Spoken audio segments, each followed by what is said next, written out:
الحمد لله وكفى وسلام على عباده الذين اصطفى أما بعد فأعوذ بالله من الشيطان الرجيم بسم الله الرحمن الرحيم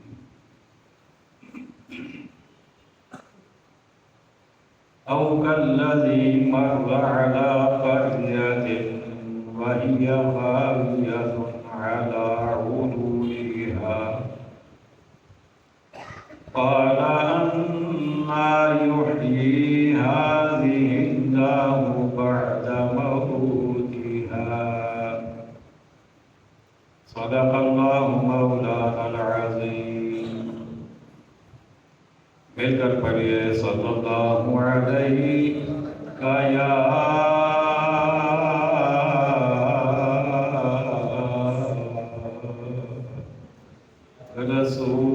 رسول اللہ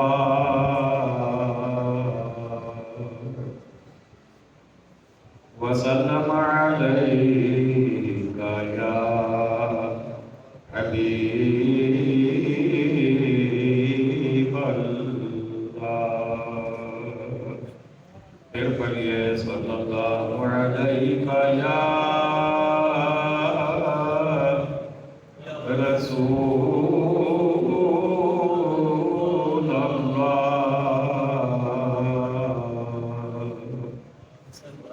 وسلم علیہ یا حبیب اللہ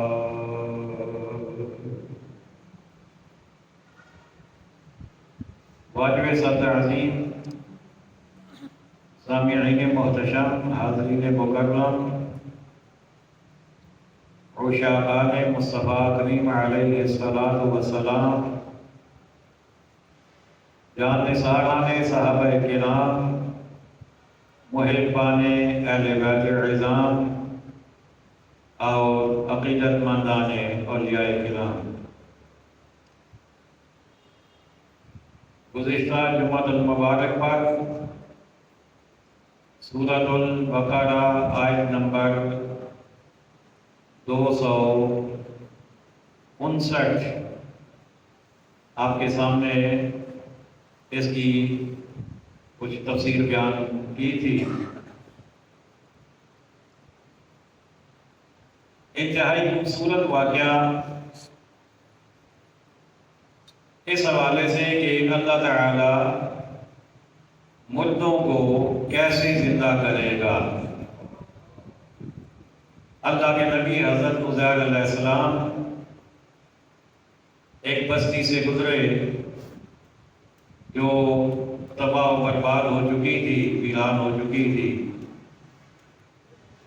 آپ نے بستی کو دیکھا تو آپ نے کہا انا یحیی ھذہ اللہ بعد موتھا،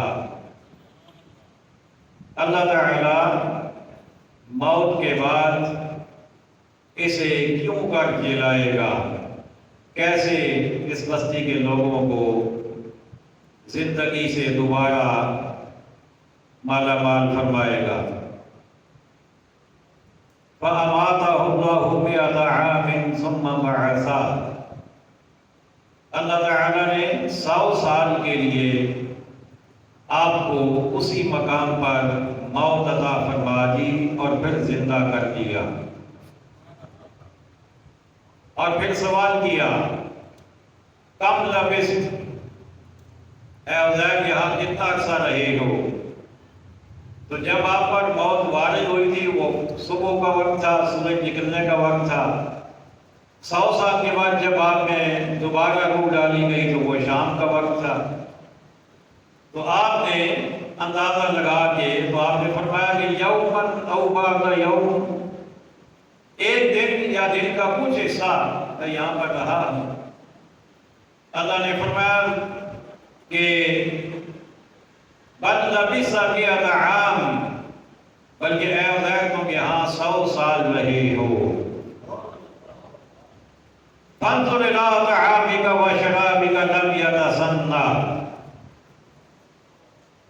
اور نظر کرو اپنے کھانے اور پینے کی چیزوں کی طرف کہ جو ابھی تک باسی نہیں ہوئے، ان میں کوئی بو کوئی سمل پیدا نہیں ہوئی۔ وانظر الی حمارک، اور اپنے گدھے کو دیکھیے جس کی ہڈیاں بھی سلامت نہیں ہیں، جو آپ کی سواری تھی ہڈیاں بھی سلامت نہیں ہیں۔ وَلِنَجْعَلَكَ آیَةً لِلنَّاسِ، اور یہ اس لیے کہ تجھے ہم لوگوں کے واسطے نشانی کریں، یعنی تمہارے ذریعے سے لوگ یہ نشانی اور علامت حاصل کر لیں کہ اللہ کتوں کو کیسے زندہ کرے گا۔ وَانظُرْ إِلَى الْعِظَامِ كَيْفَ نُنشِزُهَا،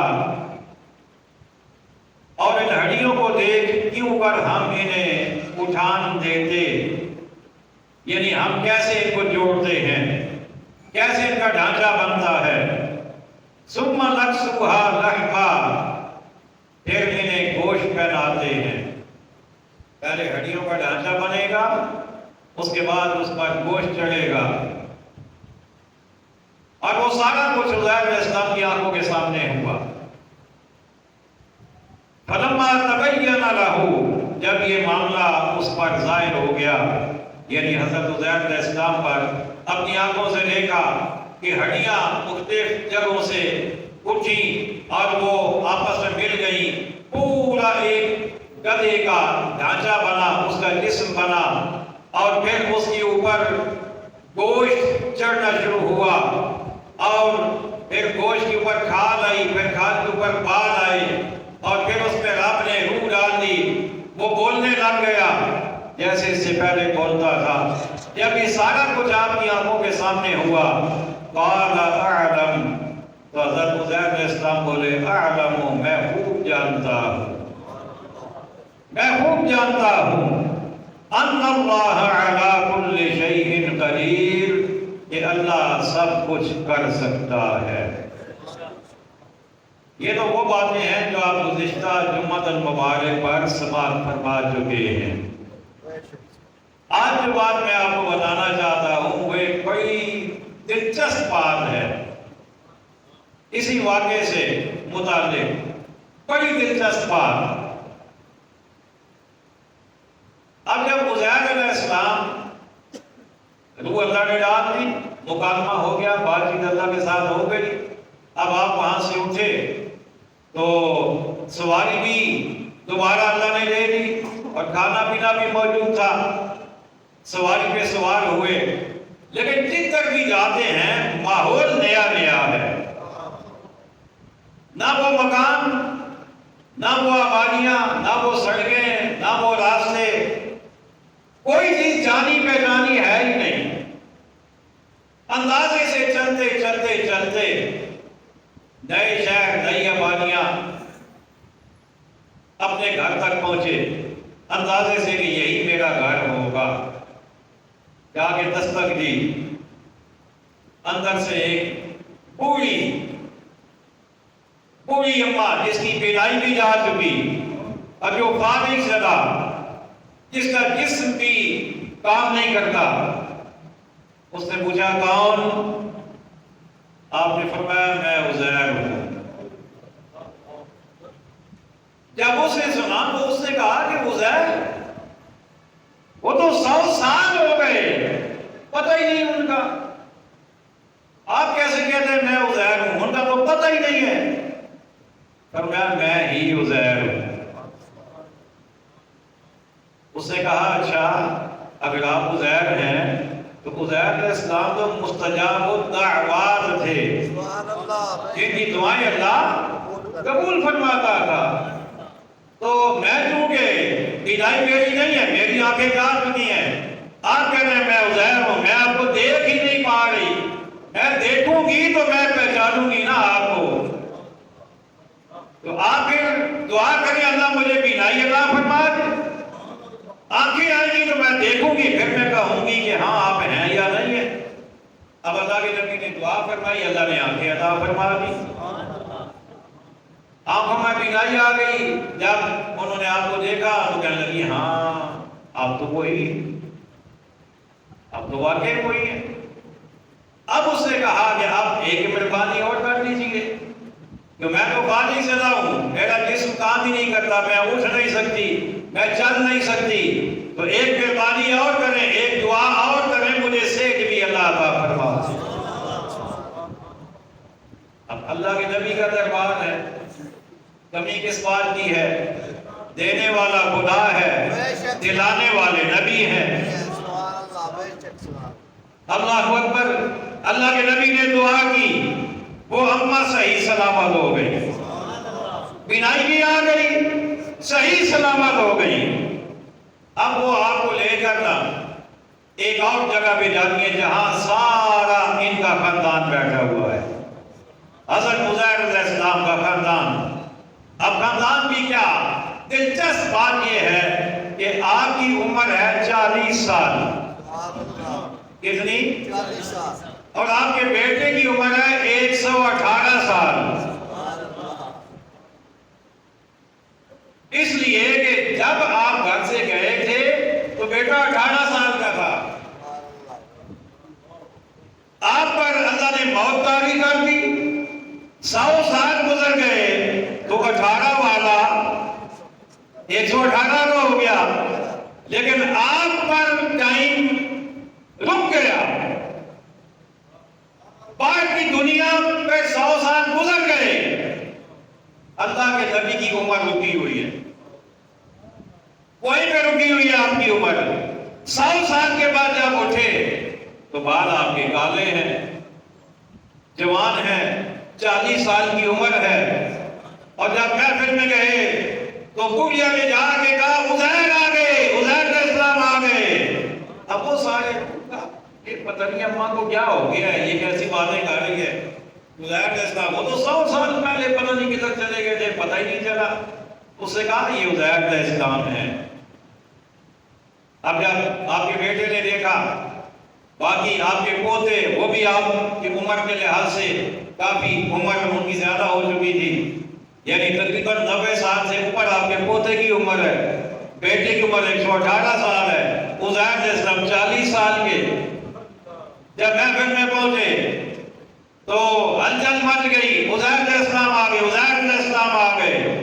اب لوگوں نے کہا کہ ان کی یہ جو دونوں کندھے تھے ان کے درمیان میں ایک بالوں کا گچھا تھا، ہمیں وہ دیکھنا ہے، ہم وہ دیکھیں گے تو ہمیں یقین آ جائے گا۔ اب جب پردہ اٹھایا تو وہ بالوں کا گچھا موجود تھا۔ اب انہوں نے کہا کہ عزیر علیہ السلام میں ایک اور کمال بھی تھا کہ انہیں پوری تورات زبانی یاد تھی، پوری تورات زبانی یاد تھی، تو آپ اگر وہی ہیں تو آپ سنا دیں۔ عزیر علیہ السلام نے بسم اللہ پڑھ کے شروع کی، پہلے 10 سے شروع کیا، آخر تک چلے گئے، ساری کی ساری سنا دی۔ اب پھر کسی نے کہا کہ ٹھیک ہے انہوں نے سنا دی ہے، لیکن ہمارے پاس تو کوئی نسخہ ہے ہی نہیں تورات کا، کوئی ہمارے پاس نسخہ بچا ہی نہیں ہے۔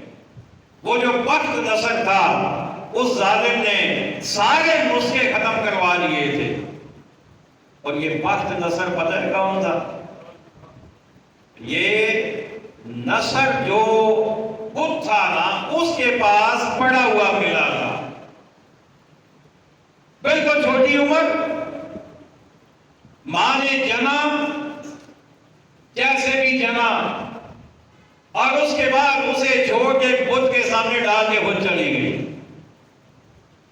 اب کسی نے دیکھا کہ بت ہے، نصر اس کے پاس یہ پڑا ہوا ہے بچہ، پاس کوئی آدمی نہیں، نہ ماں ہے نہ باپ ہے، پتہ ہی نہیں ہے ماں باپ ہے کون۔ انہوں نے اٹھا لیا، اٹھا کے پرورش کی، پالا پوسا، بڑا کیا۔ جب بڑا ہوا تو اللہ نے اقتدار عطا فرما دیا، بادشاہ بن گیا۔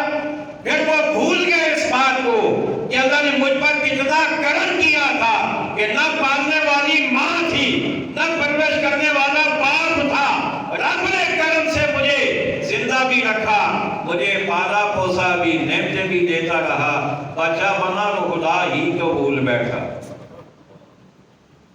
خدا ہی کو بھول گیا۔ اب اس نے بیت المقدس پہ حملہ کر دیا، بیت المقدس کو گرا دیا، شہید کر دیا، اور اس دور کے جو اہل ایمان تھے انہیں تہہ کروا دیا، قتل کروا دیا، تورات کے سارے نسخے اس نے ضائع کروا دیے۔ تو اس محفل میں جو عزیر علیہ السلام کے آنے کے بعد جو محفل لگی ہوئی تھی جہاں آپ پہنچے تھے، اس محفل میں ایک آدمی تھا، اس نے کہا ویسے تو تورات ہمارے پاس نہیں ہے کہ ہم تصدیق کریں کہ انہوں نے جو پڑھی ہے وہ واقعی صحیح ہے یا نہیں، لیکن مجھے اتنا پتا ہے کہ میرے دادے کا ایک باغ تھا، میرے دادے نے اس باغ میں تورات کا ایک نسخہ کسی جگہ دفن کر دیا تھا اپنے باغ میں۔ تو اب آئیں سب چلتے ہیں، باغ کی مٹی کھودتے ہیں اور اس میں سے کہیں سے نکل آئے گا۔ اب ساری مجلس اٹھی، سارے مرد اٹھے، جوان اٹھے، جا کے باغ کھودنا شروع کیا، کھودتے کھودتے ایک جگہ سے وہ نسخہ برآمد ہو گیا تورات کا۔ جب وہ نسخہ نکلا، اب ایک آدمی لے کر بیٹھ کے ہاں جی اب پڑھیں، عزیر علیہ السلام نے پڑھنا شروع کیا اور ساری من وعن حرف حرف پڑھ کے سنا دی۔ یہ اللہ کے نبی حضرت عزیر علیہ السلام۔ تو اللہ نے بتایا یہ کہ اللہ جو چاہے کر سکتا ہے۔ اللہ اکبر۔ اب آئیے اس سے آگے، وَإِذْ قَالَ إِبْرَاهِيمُ رَبِّ أَرِنِي كَيْفَ تُحْيِي الْمَوْتَى قَالَ أَوَلَمْ تُؤْمِنْ قَالَ بَلَى وَلَكِنْ لِيَطْمَئِنَّ قَلْبِي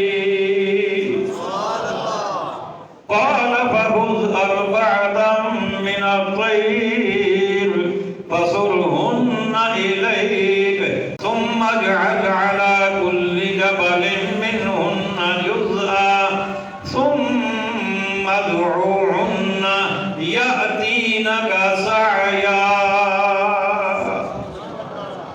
ایک باری پھر آپ کو ایک باری ہو کون ایک باری آپ نہیں کروں۔ اللہ اکبر۔ حضرت ابراہیم علیہ السلام کا واقعہ یہ بھی اسی حوالے سے، اللہ مردوں کو زندہ کیسے کرے گا۔ حضرت ابراہیم علیہ السلام ایک بستی سے گزر رہے تھے، آپ کو خیال پیدا ہوا، آپ نے دیکھا کہ ایک مردہ جو سمندر میں پڑا ہوا ہے، پانی کا جب کوئی لہر آتی ہے وہ اسے اٹھا کر کنارے پہ ڈال دیتی ہے، جب کنارے پہ وہ لاش آتی ہے وہ مردہ آتا ہے تو جنگل کے جانور آ جاتے ہیں، درندے آ جاتے ہیں، خون خار جانور آ کے اسے کھانا شروع کر دیتے ہیں۔ پھر جب لہر آتی ہے، لہر اسے اٹھا کر پانی میں لے جاتی ہے، پھر اسے مچھلیاں کھانا شروع ہو جاتی ہیں۔ اب لاش ایک ہے، مردہ ایک ہے، مچھلیاں بھی کھا رہی ہیں، جانور بھی کھا رہے ہیں، درندے بھی کھا رہے ہیں۔ حضرت ابراہیم علیہ السلام نے جب یہ تماشا دیکھا تو آپ کہتے ہیں ربی ارنی کیف تحیی الموتى،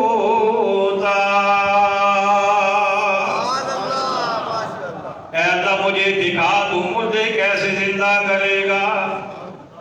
میں دیکھنا چاہتا ہوں، اپنی آنکھوں سے دیکھنا چاہتا ہوں، مشاہدہ کرنا چاہتا ہوں تو مردوں کو کیسے زندہ کرے گا۔ قال اولم تؤمن، رب نے فرمایا کیا تجھے یقین نہیں؟ قال بلا، عرض کیا مولا کیوں یقین نہیں؟ یقین پورا ہے، ولکن لیطمئن قلبی، لیکن میں اپنی آنکھوں سے دیکھ کر اپنے دل کو اور تواضع کرنا چاہتا ہوں، دل کو اور مطمئن کرنا چاہتا ہوں۔ رب نے فرمایا فخذ اربعۃ من الطیر، فرمایا پھر 4 پرندے لے لو، فصرهن الیک، انہیں اپنے ساتھ مانوس کر لو، انہیں دانہ ڈالو، انہیں خوراک ڈالو، ان کی خدمت کرو، وہ تمہارے ساتھ مانوس ہو جائیں۔ پیچھے پیچھے وہ چلتے جائیں، تم آواز دو وہ آ جائیں، انہیں اپنے ساتھ ہلا لو، مانوس کر لو۔ پھر کیا کرنا ہے؟ فرمایا فَصُرْهُنَّ إِلَيْكَ، انہیں اپنے ساتھ ہلا لو، اس کے بعد انہیں ذبح کر دو، چاروں کو ذبح کر کے چاروں کی گردنیں چاروں کے ساتھ اپنے پاس رکھ لو، ان کے باقی دھاڑ اس کا قیمہ بنا لو، قیمہ بنا کے چاروں کے قیمے کو آپس میں مکس کر دو۔ سارے کو مکس کرنے کے بعد دائیں بائیں قریب قریب پہاڑوں پہ وہ قیمہ رکھ دو، کچھ اس پہاڑ پہ رکھو، کچھ اس پہاڑ پہ رکھو، کچھ اس پہاڑ پہ رکھو، کچھ اس پہاڑ پہ رکھو۔ جب وہ رکھ کے واپس آؤ گے، فرمایا ثم ادعوہن، فرمایا پھر ایک ایک پرندے کا نام لے کے اسے بلاؤ، ایک ایک پرندے کا نام لے کے اسے بلاؤ۔ کون سے پرندے؟ جو ذبح ہو چکے۔ کون سے پرندے؟ بولیے تو صحیح نا، جو ذبح ہو چکے، جن کی گردنیں اور سر آپ کے پاس موجود، ان کے گوشت کا قیمہ بنایا گیا، مکس کیا گیا، پہاڑوں پہ رکھ دیا گیا۔ رب نے فرمایا ثم ادعوہن، پھر تم انہیں بلاؤ۔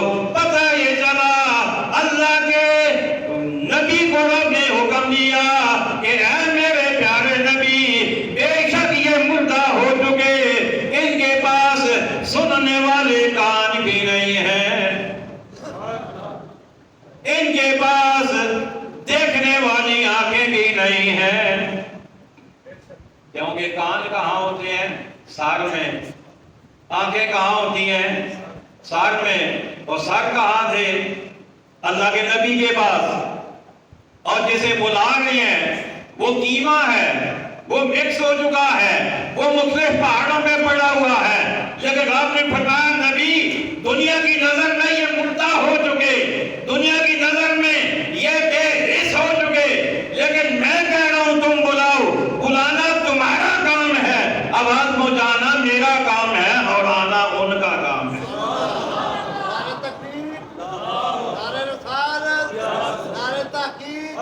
نعرہ حیدری، نعرہ غوثیہ، نعرہ ختم نبوت، خطیب اہل سنت۔ اللہ اکبر۔ اللہ کے نبی نے ایسا ہی کیا، قیمہ بنایا، مکس کیا، پہاڑوں پہ رکھا، آواز دی۔ رب نے فرمایا پیارے جب تم آواز دو گے نا، یأتینک سعیا، وہ دوڑتے ہوئے تمہارے پاس آ جائیں گے۔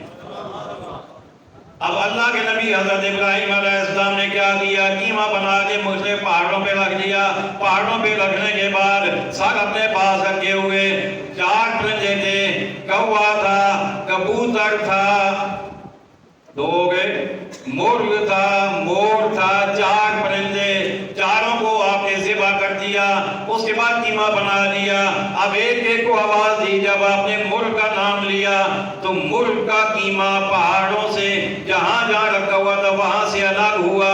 الگ ہونے کے بعد آپس میں ملا، ملنے کے بعد وہ ہڈیوں کا ڈھانچہ بھی بنا، اس کے اوپر وہ گوشت بھی چڑھ گیا، پھر پر بھی آ گئے، پھر بال بھی آ گئے، پھر ان کی ٹانگیں بھی ساتھ جڑ گئیں، لیکن سر نہیں ہے۔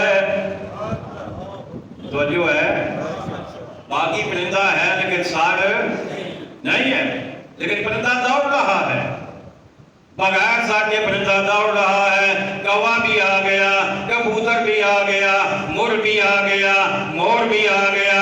جب قریب آئے ہر ایک کا سر اٹھا، اٹھ کر اپنے اپنے دھڑ کے ساتھ لگ گیا، پھر پرندے کا پرندہ بن گیا۔ اللہ اکبر۔ اللہ نے اپنے نبی کو مشاہدہ کروا دیا، اللہ نے نبی کو مشاہدہ کروا دیا، لیکن نقطہ سمجھنے والا یہ ہے، وہ نقطہ یہ ہے، پہلی بات تو یہ ہے کہ اللہ کے نبی کو جب اللہ نے فرمایا نا مردے کو آواز دو، تو پتہ یہ چلا کہ جو دنیا سے چلے جائیں وہ بھی سنتے ہیں۔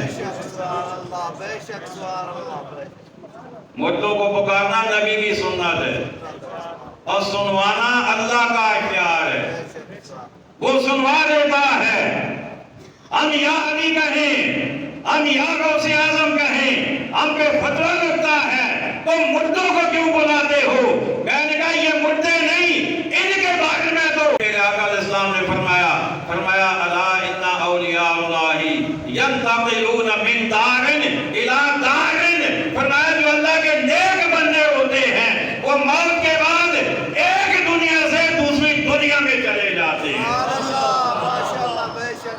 ولا یموتون، مرتے نہیں ہیں، بے شک سبحان اللہ، اور کا ذائقہ چکھتے ہیں، مرتے نہیں ہیں۔ اللہ اکبر، ہم تو انہیں آواز دیتے ہیں، وہ تو ایک دنیا سے دوسری دنیا میں منتقل ہو جاتے ہیں، یہاں تو رب انہیں بلوا رہا ہے کہ جو مردہ ہو چکے، جن کے گوشت مکس کیے جا چکے، جن کے گوشت تقسیم ہو چکے، جب انہیں اللہ کے نبی نے بلایا تو انہوں نے سن لیا بغیر کانوں کے، وہ جو ہے بے شک سبحان بغیر کانوں کے سنا، بغیر آنکھوں کے سے دیکھا، اور پھر چلتے چلتے دوڑتے دوڑتے اللہ کی نبی کی بارگاہ میں آ گئے۔ حضرات گرامی، اللہ جو چاہے کر سکتا ہے۔ اللہ کے نبی 4 پرندے ذبح کیے، مختصر کر رہا ہوں۔ 4 پرندے کون سے؟ پہلا ہے کوا۔ اب جو صوفیاء نے، اولیاء اللہ نے یہاں پر جو نقطہ ہمیں دیا ہے، وہ کہتے ہیں کوا یہ لالچ کی علامت ہے۔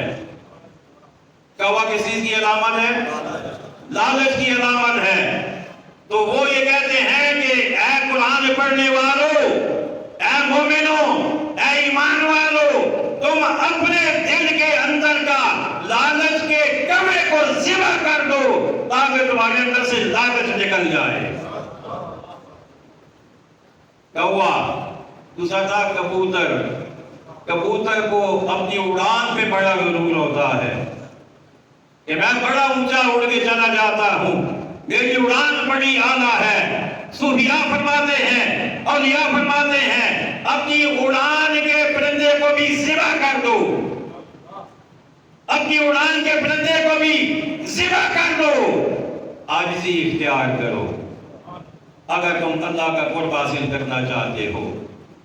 اور تیسرا ہے مور۔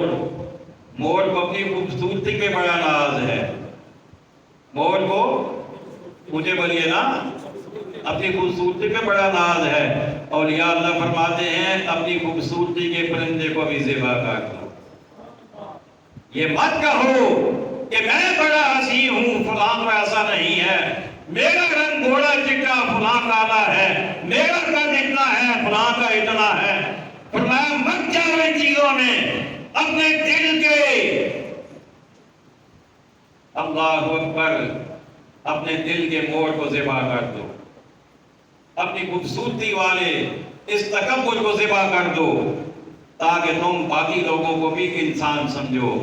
اور چوتھا جو پرندہ تھا وہ مرغ، اور مرغ جو ہوتا ہے یہ اس چیز کی علامت ہے کہ یہ اپنے آپ کو بڑا توانا سمجھتا ہے۔ تو اس چیز کو بھی علماء نے فرمایا کہ اس کو بھی ختم کر دیا جائے، اور تاکہ تمہارے اندر سے یہ رضائن یہ نکل جائیں اور تم اللہ والے ہو جاؤ، اللہ کا قرب حاصل کر لو۔ اب یہاں پر میں تھوڑی سی توجہ آپ کی ایک اور طرف لے کے جانا چاہتا ہوں 1-2 منٹ کے لیے۔ وہ یہ ہے کہ اللہ کے نبی حضرت ابراہیم علیہ السلام نے 4 پرندے یہ ذبح کیے، اور ایک چیز آپ نے اور بھی ذبح کی تھی۔ ایک چیز آپ نے اور بھی ذبح کی تھی۔ کس کو ذہن میں آ گیا ہے؟ موقع بھی ہے، دستور بھی ہے، اہل ایمان کرتے بھی ہیں۔ بے شک سبحان اللہ، اللہ کے نبی نے دمبا بھی ذبح کیا تھا، بے شک سبحان اللہ، اور دمبا بھی دنیا کا نہیں، سبحان اللہ، بے شک جنت سے آنے والا۔ اللہ کے نبی نے زندہ اسے ذبح کیا۔ اب جب یہ سلسلہ ذبح کا وہاں سے چلا، حضرت اسماعیل اسلام کو ہٹا لیا گیا، آپ کی جگہ پہ دمبا ذبح کر دیا گیا، اللہ نے قربانی قبول فرما لی۔ اللہ نے فرمایا پیارے ابراہیم تمہارا یہ طریقہ رکے گا نہیں، قیامت تو آ جائے گی لیکن تمہاری سنت کو ہم تحکم کا شکار نہیں ہونے دیں گے۔ وہ طریقہ چلتا رہا، مصطفیٰ کریم علیہ السلام کی ساری حیات طیبہ تک پہنچا۔ میرے آقا نے اسلام نے فرمایا میرے غلاموں 10 ذی الحج کو قربانی کیا کرو۔ آقا نے فرمایا قربانی کیا کرو۔ صحابہ نے پوچھا کہ ما هذه الاضاحی یا رسول اللہ، کملی والے آقا یہ قربانیاں کیا ہیں؟ ہم جانور لیتے ہیں، اسے ذبح کرتے ہیں، اس کا گوشت بناتے ہیں، گوشت کچھ کھاتے ہیں، کچھ تقسیم کرتے ہیں، ما هذه الاضاحی یہ کیا ہے؟ میرے آقا نے اسلام نے فرمایا سنت ابیکم ابراہیم، سبحان اللہ، فرمایا تمہارے باپ ابراہیم علیہ السلام کی سنت ہے، اور یہ سنت رب کو پسند آ گئی ہے، رب نے سنت کو جاری فرما دیا قیامت تک۔ اور اللہ کا بھی بڑا حسین نظام ہے، اللہ کو اپنے پیاروں کی جو بھی بات پسند آ جائے گا اللہ قیامت تک کے لیے اسے جاری کر دیتا ہے، اللہ جاری فرما دیتا ہے۔ ابراہیم علیہ السلام نے دمبا ذبح کیا، اللہ کو پسند آ گیا، رب نے قیامت تک کے لیے جاری کر دیا۔ حضرت مائی حاجرہ رضی اللہ تعالیٰ عنہ صفا مروہ پہ دوڑی اپنے بیٹے کی پیاس بجھانے کے لیے، رب کو آپ کا دوڑنا پسند آ گیا، رب نے قیامت تک کے لیے جاری فرما دیا۔ حضرت ابراہیم علیہ السلام نے شیطان کو کنکر مارے 3 جگہوں پہ رک رک کے، رب کو پسند آ گیا، رب نے فرمایا حاجیو چاہے تم جوان ہو، چاہے تم کمزور ہو، چاہے تم کانے ہو، چاہے تم گورے ہو، جب تک میرے نبی کی سنت پر عمل نہیں کرو گے حج پورا نہیں ہوگا۔ اللہ اکبر۔ حضرت ابراہیم، حضرت اسماعیل علیہ السلام نے ایڑی زمین پہ رگڑی، پانی نکل آیا، رب کو اتنا پسند آیا، اتنا پسند آیا، رب نے کہا نہ قیامت تک پانی یہاں سے ختم ہوگا بلکہ یہاں بھی رہے گا، جو آئیں گے وہ یہاں بھی پیئیں گے اور پوری دنیا میں سپلائی ہوگا۔ اللہ کے پیاروں کی ادائیں اللہ کو پسند آ جاتی ہیں، وہ انہیں جاری فرما دیتا ہے۔ تو سنت ابراہیمی آنے والی ہے۔ 2 حدیثیں مختصر انداز میں بیان کروں گا۔ ایک حدیث یہ ہے، میرے آقا کریم علیہ السلام نے ارشاد فرمایا کہ جس بندے کو اللہ نے وسعت عطا فرمائی ہے، یعنی صاحب استطاعت ہے، صاحب نصاب بھی ہے، صاحب استطاعت بھی ہے، قربانی کر سکتا ہے، آقا علیہ السلام نے فرمایا اگر وہ قربانی نہیں کرتا اس کے باوجود تو پھر آقا نے فرمایا فلا یقربن مصلانا، وہ ہماری عیدگاہ میں نماز پڑھنے نہ آئے۔ یعنی آقا نے ناراضگی کا اظہار فرمایا۔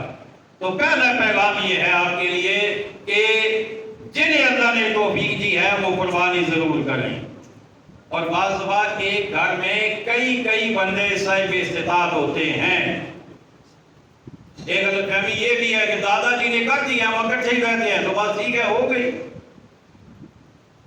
ایسی بات نہیں ہے۔ جتنے کمانے والے ہیں، جن کا اپنا بینک بیلنس ہے، جنہیں کوئی پابندی نہیں ہے کہ تم نے جو کمایا میرے حوالے کرو، جن کے پاس یہ سسٹم نہیں ہے، اور جن کا ایسا بھی ہے چلے دیتے تو ہیں باپ کو یا دادا کو جو کماتے دے دیتے ہیں، لیکن اپنا الگ سے اکاؤنٹ بھی ہے، اس میں اگر اتنے پیسے ہیں یا جہاں چاہے خرچ کر دیں، باپ یا دادا پوچھتا بھی نہیں ہے، تو وہ بھی صاحب استطاعت ہوتے ہیں، ان پر بھی قربانی واجب ہوتی ہے۔ اپنا بیلنس دیکھ لیں، اگر وہ صاحب استطاعت بنتے ہیں تو انہیں قربانی کرنی چاہیے۔ ایک بات یہ، دوسری بات یہ ہے، آقا علیہ السلام نے ارشاد فرمایا، آقا فرماتے ہیں کہ ان افضل ضحایاکم، فرمایا کہ تمہاری سب سے بہترین قربانی وہ ہوتی ہے اعلیھا و اسمنھا، فرمایا کہ ایک تو قیمت میں اعلیٰ ہو اور دوسرا تندرستی میں، صحت میں اور اعلیٰ ہونی چاہیے۔ اور ایک اور حدیث پاک میرے آقا علیہ السلام نے فرمایا سمنوا ضحایاکم فإنھا علی الصراط مطایاکم، او کما قال، آقا فرماتے ہیں اپنی قربانیوں کو خوب پالو پوسو، خوب ان کی خدمت کرو، انہیں چارہ ڈالو، انہیں پانی پلاؤ، جو کر سکتے ہو کرو، انہیں پالو پوسو۔ فرمایا یہی تمہاری قربانیاں قیامت کے دن تمہاری سواریاں بنے گی اس رات سے گزرنے کے لیے۔ ہم نے یہاں سے اگر مدرہ بھی جانا ہونا تو ہم کہتے ہیں سواری اچھی ہونی چاہیے، لوکل بس پہ ہم نہیں بیٹھتے، اور جس کی سیٹیں اچھی نہ ہو اس پہ بھی ہم نہیں بیٹھتے، اگر بکنگ بھی کریں تو ہم اپنی حیثیت کے مطابق اچھی سے اچھی گاڑی کرتے ہیں، مگرہ جانے کے لیے وہاں پل صراط سے گزرنا ہے، پل صراط سے گزرنا ہے۔ یہی سواریاں وہاں ہماری سواریاں بنے گی، یہی قربانیاں ہماری سواریاں بنے گی۔ تو اچھی جتنی اللہ نے توفیق کی اس کے مطابق اچھا جانور میں ایک مستحب عمل آپ کو بتا رہا ہوں، فرض بھی نہیں ہے، واجب بھی نہیں ہے۔ وہ یہ ہے کہ جس بندے نے قربانی کرنی ہو، جس کا ارادہ ہو، وہ بندہ ذی الحج کا مہینہ یعنی ذی الحج کا چاند نظر آنے سے پہلے اپنی حجامت بنوا لے، اپنی داڑھی سیٹ کروا لے، اپنے یہ بال خط وغیرہ کروا لے، اپنے ناخن اتروا لے، اپنے منہ زیر ناک اور بغل کے بال صاف کر لے۔ اس کے بعد اگلے جو 10 دن ہیں ذی الحج کے، ان میں یہ ناخن اور بال وغیرہ تراشنا یہ حدیث میں منع ہے، لیکن میں پھر کہہ رہا ہوں مستحب عمل ہے، فرض یا واجب نہیں ہے۔ یہ میں اس لیے بار بار کریں گے تو بہت اچھا ہے، کرنا چاہیے۔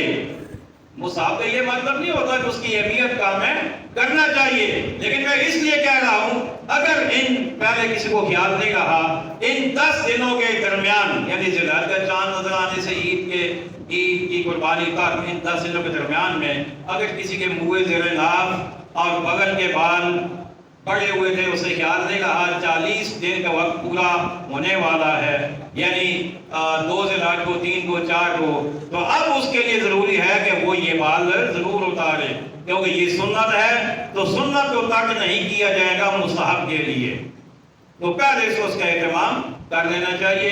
انشاءاللہ کچھ مسائل اگلی جمعہ میں عرض کروں گا۔ وَمَا عَلَيْنَا إِلَّا الْبَلَاغُ الْمُبِينُ، سنت ادا فرما۔